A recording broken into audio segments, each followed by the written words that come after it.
This is ITV News at 10 with Julie Etchingham and Mark Austin. Good evening. The damage to house prices from the credit crunch has been revealed by exclusive new analysis for ITV News.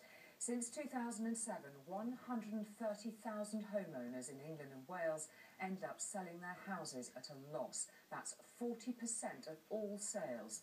Before the crash, just 4% made a loss. On average, sellers lost £24,000. Our business editor, Laura Koonsberg, has more details.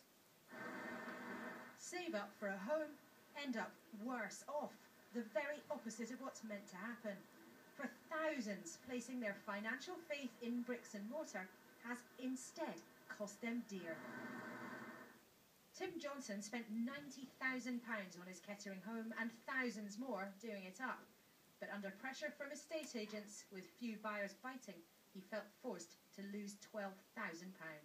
I think probably the dream was, the bubbles burst. They kept on about it's now a buyer's market instead of a seller's market. I was quite reluctant to drop the price because obviously I knew that I'd spent money on it, and you know I just didn't want to make that much of a loss. Since the property peak, more than 130,000 homes in England and Wales have been bought and sold at a loss, with an average of over £24,000 disappearing. Across the country, £3 billion of families' investments gone.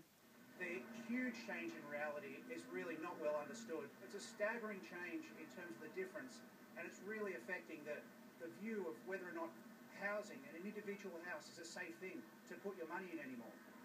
Before the crash, a tiny 4% of homes sold at a loss, but now that's increased tenfold to more than 40%. The East Midlands, Yorkshire and the North have been hardest hit, with nearly half of homes losing value. The figures aren't much better elsewhere, only in London significantly different. For the majority of us, putting hard